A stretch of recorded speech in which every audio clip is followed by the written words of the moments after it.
meu boa tarde oficial para a turma 43, para a gente dar início à nossa 8ª aula na disciplina de saúde da mulher.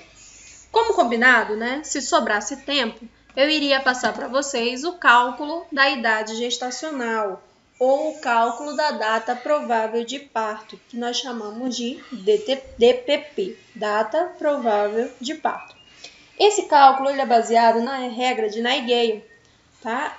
Ele foi estipulado para que nós, profissionais da área da saúde, pudéssemos fazer uma mensuração com relação ao período gestacional, né, das mulheres. E isso lá atrás, quando a gente não tinha tanta tecnologia. Hoje, a regra de Naegeli, ela se restringe aos concursos públicos, né? Ou entrevistas de emprego, análise curricular. Então, geralmente, eles cobram a regra de Naegeli para observar se o profissional ele teve contato com essa regra, né, que faz parte da conduta do profissional enfermeiro. Profissional técnico em enfermagem, ele não faz cálculo da data provável de parto, né, faz parte da atribuição do enfermeiro. Por isso que eu falei para vocês que se sobrasse tempo eu traria esse assunto, né? Mas é interessante que o técnico de enfermagem ele saiba como realizar esse cálculo, né? Porque ele também presta assistência no período do pré-natal, né? No período gravídico ali da mulher. Então é legal que ele tenha uma noção de como que funciona essa contagem, até porque, né? O pessoal da área da saúde, se tiver de jaleco, todo mundo, né? É chamado de doutor. Então, a gente tem por obrigação de ter algumas informações para repassar, principalmente para esse grupo, né? Que é o grupo de gestante, que é tão carente de informação coesa e informação mais precisa. Então, olha só, como que a gente faz isso? A idade gestacional, né? Nós vamos mensurar a partir da última menstruação. Então, olha só, a gente conta do dia que a mulher menstruou pela última vez e não da data da ovulação, né? Vamos lá. Pergunto, quando a mulher chega no consultório, eu pergunto para ela qual foi a data da última menstruação. Nós consideramos, né, a data da última menstruação como sendo a sigla DUM, D-U-M, data da última menstruação, tá? Aí digamos que foi no dia 1º de 2021. Então essa é a data que ela menstruou pela última vez, não é a data que ela ovulou. Após o período menstrual, a gente sabe que o corpo ele começa a se preparar novamente para liberar mais um óvulo. Esse período do ciclo inteiro demora 28 dias. Como a maioria das mulheres ovula ali por volta do 14º dia após o período menstrual, a regra utilizou, né, essa data como sendo uma base. Então, ela te dá ali uma margem de erro de 14 dias a mais e 14 dias a menos para a data provável de parto. Só que o interessante é que a gente deixa a mulher ali com uma margem de erro menor, né? Porque a gente marca uma data que ela provavelmente terá o bebê e ela tem 14 dias antes para se preparar e 14 dias depois para ficar à espera. Então, ela tem como ali se organizar emocionalmente, financeiramente, no trabalho. Isso é importante para essa mulher. Hoje em dia, a gente faz isso com aplicativos telefônicos, né? Desde 2013, aí chegou uma febre de aplicativos, um melhor que o outro. Então, tanto as grávidas baixam e aprenderam a manusear, como os profissionais da área da saúde também. Mas há aqueles que gostem do método raiz, tá bem? Que dá para fazer em qualquer lugar. Imagina você tá lá no itinerante, deixa eu ver aqui um lugarzinho mais longe. Lá no Rio Antimarí, lá onde não pega internet, e aí você tem que atender as grávidas para o pré-natal, fazer um acompanhamento. E aí ela pergunta, quando que vai, mais ou menos assim, doutora, quando é que eu vou ter meu bebê? E aí a gente tem que fazer o cálculo, lá não vai pegar internet. Então é legal a gente dominar a técnica, né? Dominar a regra, para que nós possamos dar uma informação para ela. Para isso, a gente tem que partir do seguinte princípio. A gestação, ela dura 40 semanas ou 280 dias, tá? O equivalente a aproximadamente 9 meses. Então, vamos lá. O que a regra de Naegeli propôs? Ele propôs o seguinte. Quando a DUM, a data da última menstruação, ocorre em janeiro, fevereiro ou março, nós vamos fazer o seguinte. Nós vamos adicionar ao dia da última menstruação 7. Então, digamos, se ela menstruou dia 1º, a gente coloca embaixo mais 7, tá? Vamos adicionar o dia 7. Se ela menstruou até o mês de março, então a gente adiciona mais 9. E ao ano, a gente mantém o mesmo ano. Porque vamos comigo, se ela engravidou em janeiro, em fevereiro ou em março, ela vai ter o bebê em outubro, novembro ou dezembro. Então, continua sendo no mesmo mês que ela engravidou. Agora, se ela engravidou em abril, né? De abril a dezembro, a regra muda. Ele disse o seguinte: eu somo 7 ao dia da última menstruação, subtraio 3 dos meses aqui e adiciono 1 ao ano, porque ela vai ter bebê no ano seguinte. Vamos lá para um exemplo. A DUM, data da última menstruação dessa mocinha, foi no dia 2 de fevereiro de 2009. Aí a regra diz que de janeiro, fevereiro e março, eu somo 7 ao dia, 9 ao mês e deixo o ano igualzinho. Então, vamos lá. 2 mais 7 da regra dá dia 9. Então, ela vai ter bebê no dia 9. 2 aqui do mês mais 9 da regra vai dar lá no mês 11. Então, ela vai ter bebê no dia 9 do 11 do mesmo ano da data da última menstruação, tá? Esse bebê ainda vai nascer no ano de 2009. E a data provável com margem de erro de 14 dias para mais e 14 dias para menos, considerando o período fecho e a data da última menstruação, né? Ela pode ter esse bebê ainda em outubro, na segunda quinzena de outubro, ou pode ter esse bebê na segunda quinzena de novembro. 14 dias a mais e 14 dias a menos. E esse já era um conhecimento empírico, né? Lá atrás, as mulheres contavam o período gestacional pela lua, né? E elas tinham aquela consciência de que podia ser 14 dias para mais ou 14 dias para menos. Algumas falavam em 15 dias, né? Ah, pode ser 15 dias antes e 15 dias depois. Então, elas já tinham essa noção. Aí, Nightingale resolveu começar a estudar e verificar se essa informação era verídica. Daí, ele descobriu que as mulheres, de uma forma empírica, se baseavam no período da ovulação. Tá? Então, tinha, sim, veracidade científica e ele confirmou isso, trazendo uma explicação mais coerente. Então, vamos lá, um outro exemplo aqui para fixar, né? Se a data da última menstruação foi no dia 3 do mês 10 do ano de 2005, esse aqui é o exemplo que está lá na apostila para vocês. A regra diz que quando a última menstruação ocorre de abril a dezembro, eu tenho que somar 7 ao número de dias e subtrair 3 do mês e adicionar 1 ao ano. Então, bora lá comigo. A data da última menstruação foi no dia 3 do mês 10 do ano de 2005. Então, eu subtraio aqui, eu somo aqui, ó, 7 ao dia da última menstruação, 3 mais 7 vai dar dia 10. Então, ela vai ter bebê no dia 10. Aí, eu subtraio, né? 10 menos 3 vai dar 7. Então, ela vai ter bebê no dia 7. E eu adiciono 1 ao ano. A data provável de parto, considerando a data da última menstruação, vai ser no dia 10 do mês 7 de 2006. Até aí, gente, tudo bem, não tem dificuldade nenhuma, né? Qualquer... Oi? Eu vou somar e depois subtrair? Não, tu vai somar aqui, ó, 7 ao dia, subtrair 3, né, do mês e vai adicionar 1 ao ano, tá? Automaticamente. Então, vamos aqui, ó. Ele falou o seguinte: ao dia eu vou somar 7, porque no caso dela, a menstruação dela ocorreu de abril a dezembro, né? A data da última menstruação dela foi aqui em outubro, mês 10. Então, a gente adiciona 7 ao dia, subtrai 3 do mês e adiciona 1 ao ano. Então, bora lá, de passo por passo, né? 3 mais 7, ela vai ter bebê no dia 10. A gente já achou o dia que ela vai ter bebê.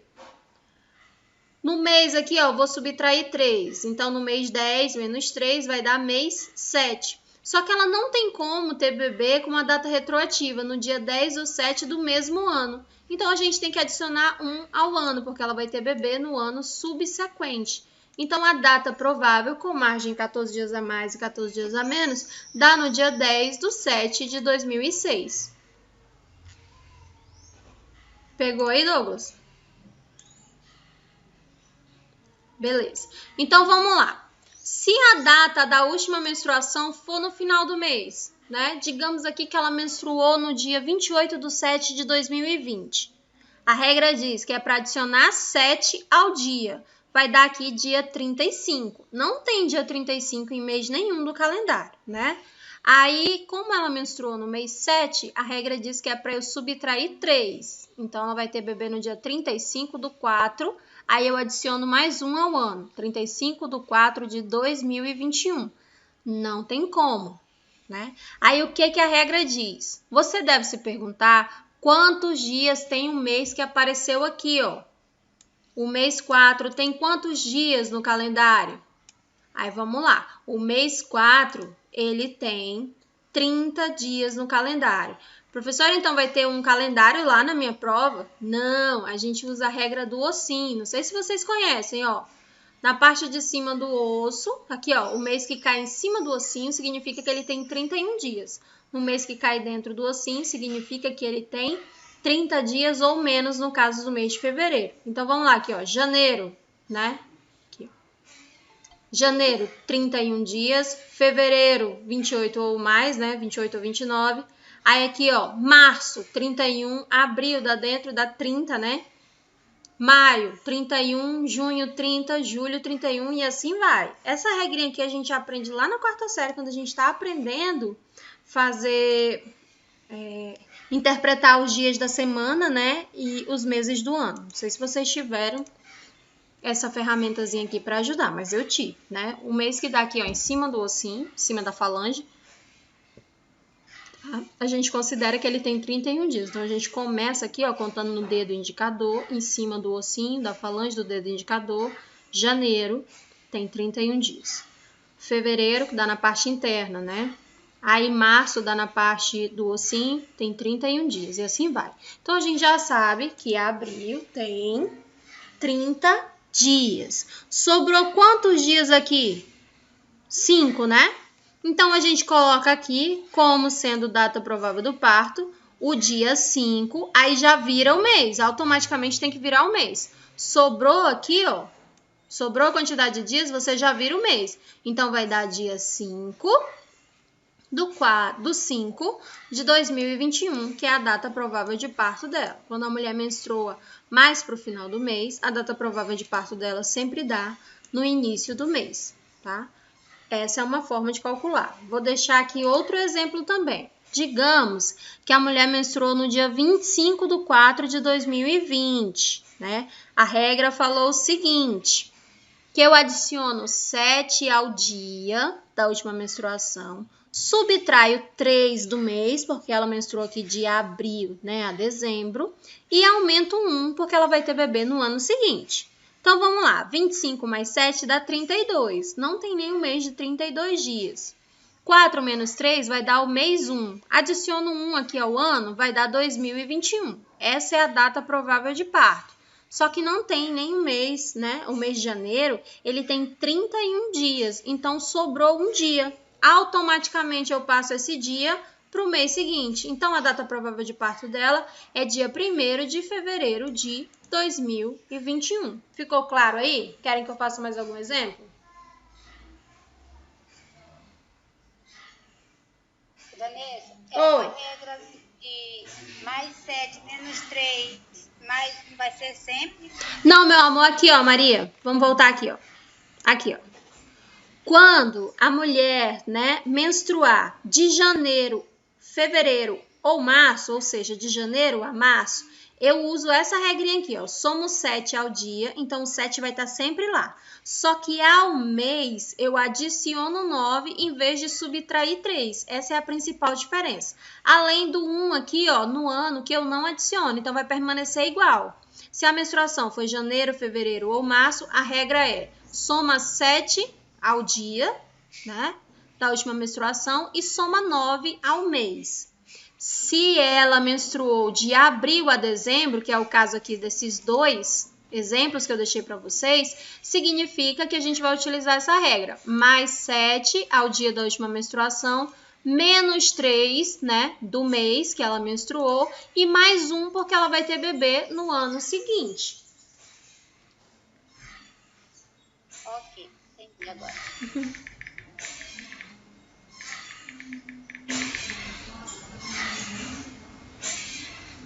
Querem que eu faça mais um exemplo? Só para fixar, alguém joga aí a data de uma última menstruação. Que a gente faz aqui juntinho, rapidex.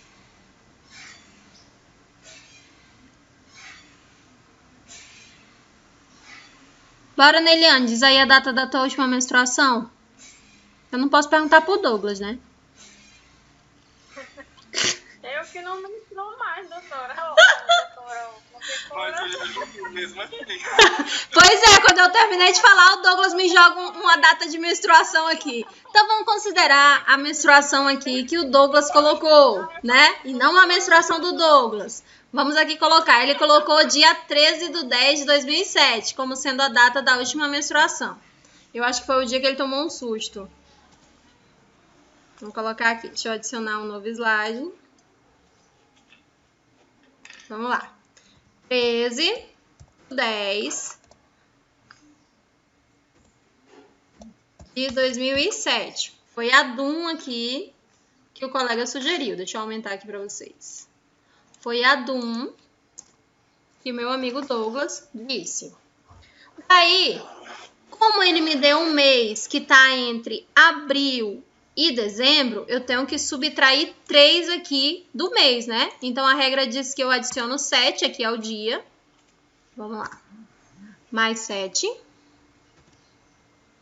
Mais 7 ao dia. Menos 3. Menos 3 ao mês. E mais 1 ao ano. Então, vamos lá. 13 mais 7, 21. Confere? Então, vai ter bebê no dia 21. 10 menos 3 vai dar mês 7. De 2007 mais 1, 2008. Essa é a DPP, né, da nossa amiga aí, paciente que o Douglas trouxe pra gente. Com margem de erros para 14 dias a mais ou 14 dias a menos, porque a gente está considerando aqui a data da última menstruação e não a data da última ovulação. Por isso que sempre a ultrassom vai ser mais eficaz, né? Vai ser mais eficiente. Tanto que tem algumas mulheres que ficam perdidinhas. Ai, meu Deus, eu tava fazendo pré-natal e a enfermeira falou que eu tô com tantos meses. Aí eu chego aqui para fazer ultrassom, o médico disse que eu tô com menos. Eu não sei mais de nada. Porque, na verdade, lá no postinho, como a gente não tem um exame ultrassônico para fazer na hora, a gente calcula aqui, ó, pela data da última menstruação, tá? E não pela data que ela ovulou. Lá na ultrassom, o médico tem como mensurar o tamanho do bebê. Então, ele traz ali uma margem mais fidedigna, tá? Porque ele mensura a maturação da placenta, né? Ele mensura o tamanho do feto e o desenvolvimento. Então, ele tem como dizer a quantidade de semanas versus meses que essa mulher tá. Então, vamos lá. Professora, eu não sei a diferença de meses para semana. Deixei aqui uma tabelinha maravilhosa para vocês. Primeiro mês de gestação corresponde da primeira à quarta semana. Só que é até o final da quarta semana. Tá? Uma semana tem 7 dias. Se você faz semana toda segunda-feira, então você vai contar daquela semana inteira, né? Porque você vai ficar uma semana na quarta semana. 2 meses começa no início da quinta semana e vai até o final da 8ª semana, né? O terceiro mês inicia aqui, ó, na 9ª semana e vai até o final da 12ª semana. O quarto mês inicia aqui, ó, na 13ª e vai até o final da 16ª semana, né? Os ginecologistas que vão fazer a ultrassonografia, eles, para verificar, né, o sexo provável fetal, eles colocam aqui, ó, tá? Para a mulher esperar 16 semanas de gestação, o que equivale a 4 meses, quase iniciando o quinto, para ele dar 100% de certeza com relação ao sexo do bebê. Porém, se o sexo for masculino, lá com 14 semanas já dá para identificar. Mas a maioria dos médicos só dá 100% de certeza quando a mulher está com 16 semanas ou mais, tá bem? Aí ele ainda fala assim, ó, se der errado, eu compro um enxoval. O 5º mês inicia aqui, ó, na semana 17 e vai até a 21ª semana. O 6º mês começa em 22 semanas e vai até 26. Mulheres que entram em trabalho de parto, né, e viram parturientes com 26 semanas, a gente não considera mais aborto, a gente considera que ela teve um parto. Então, a partir daí, ela tem direito a exercer, né, a licença maternidade e principalmente receber o auxílio maternidade, tá? Por mais que o bebê tenha nascido morto, porque ele só tem aí 26 semanas. Maria, o microfone tá ligado. Oi? Desliga. Beleza. Obrigada, Maria. Então, vamos lá. Aqui, ó, no 6º mês, né, que equivale de 22 semanas até a 26ª semana. Então, se ela entrar em trabalho de parto até 25 semanas, é considerado aborto. Se ela entra em trabalho de parto com 26 semanas, a gente considera parto, tá bem? Se ela evoluir ali para a fase expulsiva, a gente já considera parto, independente de ter nascido morto ou não. Para enterrar, para ter velório e enterrar, precisa ter acima de 500 gramas. Se nascer menor que isso, é jogado no lixo. Tá? E essa é a parte que mais deixa as mães numa situação difícil de entender todo o processo, né? Porque no final, quando a gente dá notícia e tudo mais, aí tem uma hora que ela vira e pergunta, e o meu bebê? E aí a gente tem que falar a verdade, né? Foi jogado, a gente coloca no lixo. Como aqui não tem como incinerar, né? Então ele vai para o lixo infectante. Se ele tiver menos de 500 gramas, se tiver mais de 500 gramas, né? Daí ele vai ser velado normal, tá? A família tem direito de velar. Então, vamos lá. O 7º mês corresponde da 27ª semana até a 30ª semana. O 8º mês começa na 31ª e vai até a 35ª. O 9º mês começa na 36ª e vai até as 40 semanas de gestação. Considerando os 14 dias a mais e os 14 dias a menos, a mulher pode entrar em trabalho de parto com 37 semanas a 42 semanas. Daí a gente tem aquela classificação que vocês fizeram o trabalhinho, né? Classificação do RN. RN pré-termo, nascido com 37 semanas de gestação. RN termo, nascido, né? RN pré-termo, nasceu antes de 37 semanas de gestação, tá? Nasceu antes do tempo. Pré-termo. Um bebê a termo nasceu de 37 a 42 semanas de gestação. E nós já sabemos que os médicos no Brasil não gostam de esperar 42 semanas. Então, antes de completar as 42 semanas, a conduta é de induzir esse trabalho de parto, seja normal ou cesariana, em caso de sofrimento materno ou fetal, tá bem? Quando representa aí risco para um dos dois, os médicos optam pelo parto cesariana, ou quando a mulher já tem alguma síndrome aí que não permite que ela tenha parto normal, como por exemplo, né, DEG, que é a hipertensão arterial, que a gente viu já sobre essa situação. E a gente tem o bebê pós-termo, né, que é uma criança que nasce com mais de 42 semanas de gestação, o que no Brasil não é comum, tá? Acontece muito ainda na zona rural. Aí as pessoas falam assim, a fulana perdeu as contas, errou a contagem, né? Acontece lá na zona rural quando a grávida ela não tem acompanhamento, porque quando ela tá aqui e ela tem acompanhamento, né, os médicos não deixam chegar a 42 semanas. Por quê? Vai ter alteração no líquido amniótico, esse bebê pode entrar em sofrimento fetal, né, e ele pode evoluir para óbito. Daí a gente tem aqui, ó, um gestograma. O gestograma também é utilizado pelos profissionais da área da saúde para mensurar com quantas semanas a mulher tá, quantas semanas do período menstrual ela tá, ou período gravídico, e o que se espera dessas semanas. Então, o gestograma, ele é assim, ó, redondinho, tá? De papel ou papelão, só é um papelzinho um pouquinho mais resistente.